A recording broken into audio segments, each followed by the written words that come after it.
తను ప్లాన్ చేసుకున్న సిన్సినాటి యూనివర్సిటీలో ఎంఎస్లో చేరాడు. అప్లై చేయడం నుంచి అక్కడ అకామిడేషన్ వరకు విద్య కూతురు శ్రీష చాలా హెల్ప్ చేసింది. ఆ అమ్మాయి 2వ సంవత్సరం చదువుతుంది ఆ యూనివర్సిటీలో. మెహిత్ కూడా అక్క అక్క అంటూ తనతో బాగా క్లోజ్ అయ్యాడు. మెహిత్తో పాటు రేణుకు కూడా శ్రీషతో బాగా చనువు ఏర్పడింది. మెహిత్ యూనివర్సిటీలో జాయిన్ అయినప్పుడు శ్రీష తనే రిసీవ్ చేసుకొని అన్ని ఏర్పాట్లు చేసింది. దాంతో రేణుకి శ్రీష మీద ప్రేమ పెరిగింది. విద్యతో కూడా రేణు రోజు వాట్సాప్లో వీడియో కాల్స్ మాట్లాడుకుంటోంది. అవన్నీ కృష్ణకుమార్ విన్నా వినకపోయినా రాత్రి ఏకరువు పెడుతూ ఉంటుంది. అతను అన్యమనస్కంగానే వింటుంటాడు. కోటి బ్రాంచ్లో టార్గెట్స్ రీచ్ అయ్యి అద్భుతమైన పర్ఫార్మెన్స్ కనబరిచినందుకు ఏటా ఇచ్చే ప్రమోషన్లో కృష్ణకుమార్కి డిప్యూటీ జనరల్ మేనేజర్గా ప్రమోషన్ ఇచ్చి ముంబైకి జనరల్ మేనేజర్గా వేశారు బ్యాంక్ వారు. ముంబై అనేప్పటికీ రేణు ఎగిరి గంతేసినంత పని చేసింది. ఇంకేముంది, విద్యకును తరచూ కలుస్తూ ఉండొచ్చని హ్యాపీగా ఫీల్ అయింది. కృష్ణకుమార్కి ఇచ్చిన బ్యాంక్ క్వార్టర్కు దగ్గరలోనే విద్య ఉండే అపార్ట్మెంట్స్. విద్యావతి రేణు మధ్య వాట్సాప్ హాట్లైన్గా మారి రోజంతా బిజీగా ఉంటున్నారు కబుర్లతో. తరచూ వారానికి 2 సార్లు కలవడం మొదలుపెట్టారు విద్య రేణు. అప్పుడప్పుడు కృష్ణకుమార్ ఇంటికి వచ్చేప్పటికీ విద్య ఎదురవుతుంది. వారిద్దరి మధ్య బ్యాంకు విషయాలు తప్ప మాటలు ముందుకు పోవడం లేదు. రేణు విద్యల మధ్య రాకపోకలు బాగా ఎక్కువయ్యాయి. కృష్ణకుమార్ వర్క్లో బాగా బిజీ కాబట్టి అవి పట్టించుకోవడం మానేశాడు. విద్య వాట్సాప్ మెసేజెస్ కూడా ముఖ్యం అనుకుంటే స్పందించేవాడు, లేకుంటే అసలు చూసేవాడు కాదు. రేణుకి తన రచనల గురించి చర్చించేందుకు ఇప్పుడు విద్య ఫుల్ టైం శ్రోతగా దొరికింది. అమ్మయ్య అనుకున్నాడు కృష్ణకుమార్ తనకు ఆ బాధ్యత తప్పించినందుకు. విద్య కూడా ఓపికగా రేణు కథలన్నీ విని తన ఆలోచనలు చెప్తుంది. అది రేణుకి ఎంతో నచ్చింది కూడా. రేణు సీరియల్ వెబ్ సిరీస్లో సూపర్ డూపర్ సక్సెస్ అయ్యింది. ఆ విషయంలో మాత్రం చాలా అసంతృప్తి కలిగింది కృష్ణకుమార్కి. ఆ సీరియల్ అంతా చూశాడు కానీ ముగింపు మాత్రం చూడకుండా చాలాసార్లు తప్పించుకున్నాడు. ఎందుకంటే రేణు హీరోకి 2 హీరోయిన్లతో ముడిపెడుతుంది చివరిలో. ఆ ఒకటి కృష్ణకుమార్ అభిప్రాయానికి వ్యతిరేకం. అందుకే ముగింపు చూడడం చాలాసార్లు దాటవేశాడు. అయినా పెద్దగా పట్టించుకోలేదు రేణు ఆ విషయం. తానొకటి తలిస్తే దైవం ఒకటి తలుస్తుంది అనేది సామెతే కాదు, యథార్థం కూడా. విధి చేయి వింతల్ని మతిలేని చేష్టలేనని అని ఒక కవిగారు తన సినిమా పాటలో అన్నట్లు ఒక్కోసారి విధి తమాషాలు చేస్తుంటుంది తన తడాక ఏంటో మనుషులకు చూపించేందుకు. అలాంటి ఒక తమాషా కృష్ణకుమార్ జీవితంలో అనూహ్యంగా జరిగింది.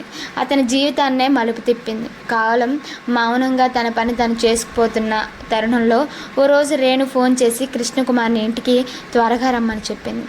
ఎంత తెమిలినా 6 గంటలకు ఇల్లు చేరగలిగాడు. మరి జనరల్ మేనేజర్ కదా, బ్యాంక్లో బిజీగా ఉంటాడు అతను. ఇంటికి రాగానే అతనికి ఇష్టమైన ఆనియన్ పకోడీ టిఫిన్ పెట్టి వేడివేడి ఫిల్టర్ కాఫీ ఇచ్చింది రేణు. ఏంటబ్బా ఈ స్పెషల్ ఎఫెక్ట్స్ అనుకున్నాడు. తను ఎప్పుడూ చీరలు బంగారం లాంటివి కోరదు. అసలు తమ వైవాహిక జీవితంలో అలాంటి పేచీలు ఎప్పుడూ లేవు ఇద్దరి మధ్య. మిమ్మల్ని ఒకటి అడుగుతానండి అంది గోముగా. అడుగు అన్నాడు ఏమై ఉంటుందా అని ఒకవైపు ఆలోచిస్తూ. నాకు ఒక్కతే ఇంట్లో బోరు కొడుతుందండి అంది ఇండైరెక్ట్గా. పనమ్మాయిని కాస్త నేను వచ్చే వరకు ఉండమను, కబుర్లు చెప్తుంటుంది. నీకు హిందీ బాగా వచ్చుగా. తను కూడా బోల్డ్ అని కథలు చెప్తుంది. అవి నీ సీరియల్స్కి బాగా పనికొస్తాయి అన్నాడు నవ్వుతూ. ఓహో అది కాదు అంటూ మూతి సున్నాలా చుట్టింది. అలా చేస్తే అది ఆమె ప్రయోగించే బ్రహ్మాస్త్రం అన్నమాట. ఎవరెస్ట్ లాంటి కృష్ణకుమార్ ఆ అస్త్రానికి ఆశాంతం కరిగిపోతాడు. ఆ విషయం ఆవిడికి బాగా తెలుసు. చెప్పరా రేణు, నీకేం కావాలిరా బుజ్జి అని దగ్గరికి తీసుకున్నాడు రేణుని. ఆ సమయంలో మాట్లాడేప్పుడు అతని వాయిస్లో మంచు కురుస్తుంటుంది. భార్యని కోపగించుకున్న దాఖలాలు అతని డైరీలో అసలు లేవు. కసురుకోవడం కూడా అసలే లేదు ఇప్పటి వరకు. ఆవిడకి ఎంతో మర్యాద ఇస్తాడు, అది అతని నైజం. నేను అడిగితే మీరు నో అనకూడదు అంది గారాలు పోతూ. ఇక తట్టుకోవడం కష్టమైంది కృష్ణకుమార్కి. అదేదో చెప్తే కదా బేబీ అన్నాడు. వెబ్ సిరీస్లో నా సీరియల్ ఎండింగ్ మీకు బాగా నచ్చింది కదా అంది అతని మొహంలోకి కొంటెగా చూస్తూ. మింగలేక కక్కలేక పొలమారినట్లు ఏదో అనబోయాడు కీచు గొంతుతో. నాకు తెలుసులేండి, ఆ 2 భార్యల అంశం మీకు బాగా నచ్చింది అవునా అంది. ఏదో పనున్నట్లు లేవపోయాడు. రేణు వదలలేదు. విద్యక్కను మీరు పెళ్లి చేసుకోవాలి అంది ఇంకా నాంచకుండా. పక్కలో బాంబు పడ్డట్లు ఉలిక్కిపడ్డాడు. నిశ్చలమైన సరస్సు లాంటి అతని జీవితంలో ఒక పెద్ద కొండరాయి పైనుంచి దొర్లి దబాలన పడ్డట్లు ఫీలింగ్. ఇక తను నోరు విప్పకపోతే పెద్ద ప్రమాదంలో పడ్డట్లున్నాడు. రేణు నువ్వేం మాట్లాడుతున్నావో నీకు అర్థమవుతుందా? ఇలాంటివి నిజ జీవితాల్లో ఎక్కడా జరగవు. అసలు నీకు ఈ ఆలోచన ఎందుకు వచ్చింది? ఇది చాలా ప్రమాదం రా రేణు. ప్లీజ్ అలాంటి ఆలోచనలు మానుకో. ఇప్పుడు తనకేం బాగానే ఉంది కదా కొడుకు దగ్గర. మీరిద్దరూ వారంలో 3 రోజులు కలుస్తున్నారు. ఇంకేం కావాలి? ఇలాంటి నిర్ణయం వలన నాకెంత ప్రమాదమో ఆలోచించావా? వద్దు రేణు, ప్లీజ్ ఇలాంటివి మనకొద్దు. ఇలా అయితే నేను వేరే వీరికి ట్రాన్స్ఫర్ చేయించుకుంటాను అన్నాడు గట్టిగా. ఎంత గట్టిగా అన్నా కోపం మాత్రం లేదు అతని స్వరంలో. అతని బలహీనత రేణుకి బాగా తెలుసు. భార్య మాటను త్రోసిపుచ్చలేడు కృష్ణకుమార్. ఎందుకంటే ఆమెను తనకంటే ఎక్కువగా ప్రేమిస్తాడు కనుక. ఆ రోజు నుంచి ఇంట్లో ముభావంగా ఉండడం మొదలుపెట్టాడు. అలాగైనా రేణు తన మనసు మార్చుకుంటుందేమోనని. తన సమస్యని ఎవరికి చెప్పుకోవాలో తెలియలేదు కృష్ణకుమార్కి. ఇదొక వింత సమస్య. ఎవరైనా వింటే నవ్వుతారు. ఎవరితో చెప్పినా తనకు అభాస్పాలు తప్పదు. లోకమంతా తన వైపే చూసి నవ్వుతున్న ఫీలింగ్. 1 నెల అతి భారంగా గడిచింది. ఈ 4 రోజుల్లో ఇంటికి ఆలస్యంగా రావడం, పొద్దున తొందరగా వెళ్ళడం చేస్తున్నాడు. అంతా గమనిస్తూనే ఉంది రేణు. ఆమెకు మటుకు తన మాట నెగ్గుతుందన్న నమ్మకం ఉంది. అందుకే తను బెట్టుగా ఉంది, ఏమీ పట్టించుకోనట్లు. కృష్ణకుమార్ ఒక్కరోజు కరిగిపోదామని మనసులో అనుకున్న భవిష్యత్తు తలుచుకొని ఇద్దరి భార్యల నడుమ తనను ఊహించుకొని మనసు గట్టి చేసుకునేవాడు. ఈ విషయంలో ఏదైనా అద్భుతం జరిగి రేణు మనసు మారితే అని కనిపించిన దేవుళ్ళకి దేవతలకి భారీగా మొక్కుకున్నాడు. అటువైపు రేణు కూడా అలానే మొక్కుకుంది. ఇంకో 2 నెలలు గడిచాయి. రేణులో ఏ మార్పు లేదు. తన పాటికి తను వండి టేబుల్ పైన పెట్టేది. కృష్ణకుమార్ వడ్డించుకొని తినేవాడు. రచనల్లో బిజీగా ఉండడం ప్రాక్టీస్ చేస్తుంది ఒక గంట భర్తని గమనిస్తూ. భార్య రచనలంటే భయం పట్టుకుంది కృష్ణకుమార్కి. ఇలాంటి కొత్త వింత ఆలోచనలు వచ్చి అవి రచనలుగా మారి జనాల మీదకు వైరస్లా విరుచుకుపడితే పాఠక లోకానికి దిక్కెవరన్న దిగులు పట్టుకుంది. అందులో ఇలాంటి రచనలకి వ్యాక్సిన్ కూడా ఉండదు. చూస్తుండగానే 6 నెలలు గడిచాయి. రేణు మాత్రం వీసం ఎత్తైనా కరగడం లేదు. రోజుకు గట్టి పడుతోంది. ఇక తప్పలేదు కృష్ణకుమార్కి. సరే తనే మాట్లాడి చూద్దామని ఆ రోజు ఇంటికి తొందరగా వచ్చాడు. తగ్గితే తప్పేముంది అనుకున్నాడు. అందులోనూ తను అమితంగా ప్రేమించే తన భార్య దగ్గర ఏమీ తప్పలేదు అని మనసు పదే చెప్పింది. ఇంటి గుమ్మంలో అడుగు పెడుతూనే రేణు విద్య మాటలు బిగ్గరగా వినిపించుతున్నాయి. ఏవో జోక్స్ వేసుకుంటున్నారు. పెద్దగా నవ్వుతున్నారు. ఇద్దరు ఇక్కడే ఉన్నారు. ఇవాళ ఇక తాడో పేడో తేల్చుకోవాలి అనుకొని ఫుల్ హ్యాండ్స్ పైకి మడుచుకున్నాడు. రేణు అని గట్టిగా అరవబోయి అలవాటు లేక రేణు అని మార్ధవ స్వరంలోనే అభ్యర్థిస్తున్నట్లు పిలిచాడు. పిలిచింది తడువుగా రేణు వచ్చింది. అతని పిలుపు కోసం ఎంతగానో వేచి చూస్తున్నట్లు, పరితపిస్తున్నట్లు. మొహంలో మాత్రం ఆ బిగుతనం తగ్గించలేదు. అదే రేణు, ప్లీజ్ నీ మనసు మారినట్లేగా అన్నాడు అమాయకంగా అడుగుతూ. లేదు, ఇవాళ అక్కను కూడా పిలిచాను, తన ముందే తేల్చేస్తాను అంది మనసులో ఒకవైపు నవ్వుకుంటూ. వీళ్ళ మాటలు వింటూ హాల్లోకి వచ్చింది విద్యావతి. ఆమెను చూడాలంటేనే ఇబ్బంది పడ్డాడు కృష్ణకుమార్. దీనికి అంతటికీ తనే మూల కారణం. ఏమీ ఎరగని నంగనాచినా ఎలా చూస్తుందో చూడు అనుకున్నాడు మనసులో. చాలా కోపంగా ఉంది ఆమె మీద. రేణు కూడా ఎత్తుకు పై ఎత్తు ఆలోచిస్తుంది. ఇక లాభం లేదనుకొని అతని కాళ్ళపై పడింది. సినిమా స్టైల్లో ప్రాధేయపడింది.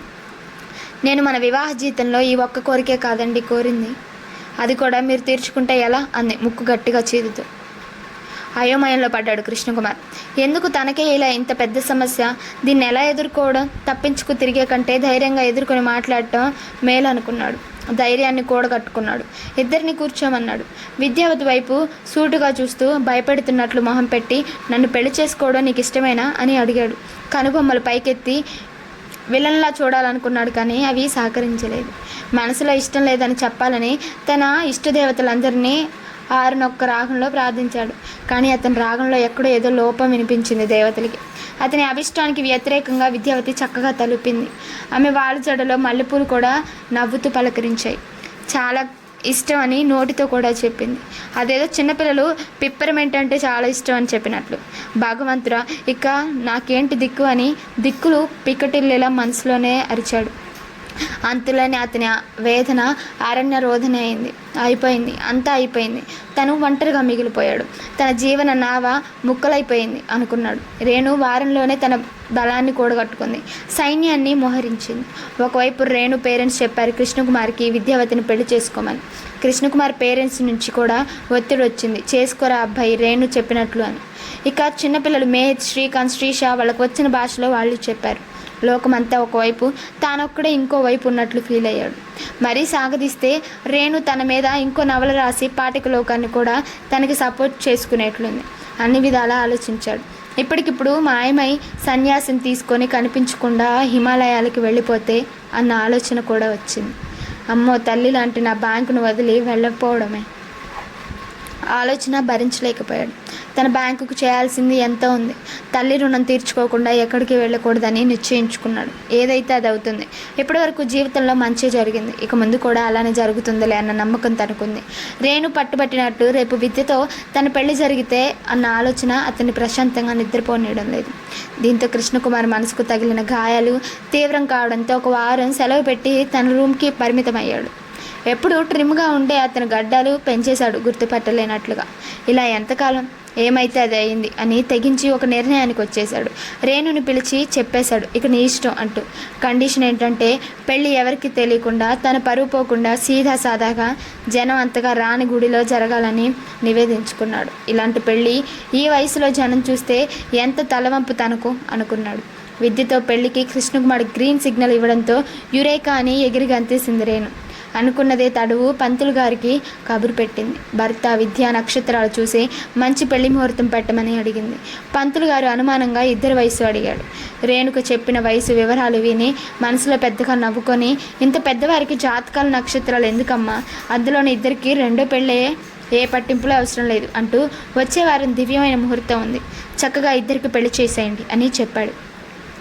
ఎంత సంభావన అడగొచ్చో మనసులో లెక్కలేసుకుంటున్నాడు. దగ్గరలో ముహూర్తం అనేసరికి రేణు ఎగురు గంతేసింది. తన కోరిక నిర్విఘ్నంగా నెరవేరే సమయం దగ్గర పడటంతో ఆమెకు మిక్కిలి ఆనందం కలిగింది. పెళ్లి ఏర్పాట్లు ఊపందుకున్నాయి. రేణు అంతా తానే పనులు పురమాయిస్తోంది అందరికీ. అవన్నీ చూస్తున్న కృష్ణకుమార్ అయోమయంగా చూస్తుంటే రేణు అతన్ని హుషారు చేస్తూ, కాస్త నవ్వండి, ఇది మీ పెళ్ళి, మీరే అలా ఉంటే ఎలా అంటూ కొంటగా కన్నుగీటుతూ నవ్వుతోంది. కృష్ణకుమార్కి ఏదో జరుగుతోందని తెలుస్తుంది, కానీ ఇది కళా నిజమా అన్న మీమాంస అతన్ని ఇంకా వదలలేదు. ఈ వయసులో నాకు పెళ్ళేంటి దేవుడా అని మాటి మాటికి పైకి చూస్తున్నాడు. అక్కడ దేవుడు కనపడతాడేమోనని. రేణు కళ్ళు పట్టుకున్నంత పనిచేశాడు. కేవలం దండలు మార్చుకుంటాన్రా రేణు అంటూ. ఈ వయసులో ఇంత పెళ్లి తత్వంగా అవసరం లేదని మరీ చెప్పాడు. అతనికి చాలా ఇబ్బందిగా ఉంది ఇదంతా. రేణుకి కృష్ణకుమార్ బలహీనత తెలుసుగా. అతని చుబకం పట్టుకొని, మా తండ్రివి కదూ, మా బుజ్జివి కదూ, ఈ ఒక్కసారికి నేను చెప్పినట్లు చేయండి అని లాలనగా అడిగింది. రేణు అలా అనేసరికి ఇక మాటలు పెంచలేకపోయాడు. మనసును తన బ్యాంకులో వదిలేసి శరీరాన్ని రేణుకి అప్పగించాడు. నువ్వేం చెప్తే అలా చేస్తా అంటూ. అతనికి వాదనలు పెద్దగా నచ్చవు, అందులోనూ తన ముద్దుల భార్య రేణుతో. అలా రేణు ఇరుపక్షాలకి పెళ్లి పెద్దగా వ్యవహరించింది. గుళ్ళో పెళ్ళైనా బయట ఒక పెద్ద బ్యానర్ కట్టించింది రేణు, విద్యా వెడ్స్ కృష్ణ అని. అందులో కృష్ణకుమార్ విద్యల యుక్త వయసు ఫోటోలు ప్రింట్ చేయించింది. ఎలా ఉందని అడిగింది కృష్ణకుమార్ని ఆ బ్యానర్ చూపించి. ఏడవలేక నవ్వాడు. బాగుంది అన్నట్లు తలూపాడు. అతనికి ఓపిక పూర్తిగా నశించింది. రజనీకాంత్ సినిమాలో రోబోలా మారిపోయాడు. పెళ్లి జరిపిస్తున్న పురోహితుడిని మంత్రాలు చదువుతున్నంతసేపు బోలెడు సందేహాలు వచ్చాయి. రేణు అటు ఇటు తిరుగుతూ తనే అంతా హడావిడి చేస్తుంటే ఉండబట్టలేక కృష్ణకుమార్ని అడిగాడు, ఎవరండి ఆవిడ, మీ చెల్లెలు గారా అని. అంత దుఃఖంలోనూ చెప్పాడు కృష్ణకుమార్, ఆమె తన మొదటి భార్య అని. అని మూర్చిపోయినంత పనిచేశాడు పురోహితుడు. అబ్బా, ఎంత అదృష్టవంతుడవయ్యా నువ్వు, ఇలా దగ్గరుండి పెళ్లి చేసే భార్య దొరకడం నా భూతో నా భవిష్యత్తు అన్నాడు. ఏది, నీ చేయి చూపించు, ఇంకా ఎన్ని పెళ్లి యోగాలు ఉన్నాయో చూస్తాను అన్నాడు. మీ తల్లిదండ్రులు పెట్టిన పేరుకు సాధకం చేస్తున్నావన్నమాట, శుభం అని దీవించాడు. అసలేం మనసులో మండుతున్న కృష్ణకుమార్ పురోహితుడిపై చిరాకు పడ్డాడు. పక్కనే ఉన్న విద్యావతి అతన్నే చూస్తూ అంతా గమనిస్తూ నవ్వుకుంటుంది పెదాలు చాటున. రేణు ఊరుకోకుండా వెబ్కాస్టింగ్ కూడా పెట్టించింది పెళ్లి తంతుని. అమెరికాలో ఉన్న తన కొడుకు మేహిత్, విద్య కూతురు శ్రీష ఆద్యంతం పలకరిస్తూ పెళ్లి కొడుకు పెళ్లి కూతుర్ని హుషారు చేస్తున్నారు. శ్రీష కూడా కృష్ణకుమార్ని డాడీ అని పిలవడం మొదలుపెట్టింది అప్పుడే. విద్య కొడుకు శ్రీకాంత్ పెళ్లి పనుల్లో రేణుకి కుడి ఎడమ రెండు భుజాలు తానే అయ్యి చకచకా పనులు చేస్తున్నాడు. మధ్యలో డాడీ అంటూ కృష్ణకుమార్ని పిలుస్తున్నాడు. అప్పటికి ఇంకా విద్య మెడలో తాళి కట్టనే లేదు. మధ్యలో ఏమండి, ఇలా చేయండి అలా చేయండి అంటూ విద్య చెప్తుంది. పురోహితుడు చేయమన్నవి యాంత్రికంగా చేస్తున్నాడు. విధి ఎందుకో నాపై పగపట్టింది అని మాత్రం మనసులో పదే అనుకుంటున్నాడు. విద్యకు పెళ్లి కూతురు అలంకారం చాలా స్పెషల్గా చేయించింది రేణు దగ్గరుండి. విద్య ముక్కు సంపెంగలా నాజుకుగా అందంగా ఉంటుంది. రేణుకి ఆ అందానికి ఆభరణం అద్దాలని ఎప్పటి నుండో కోరిక. అందుకే విద్య ముక్కును కుట్టించి ఒక చక్కని రవ్వల ముక్కు పుడక చేయించి అలంకరించింది.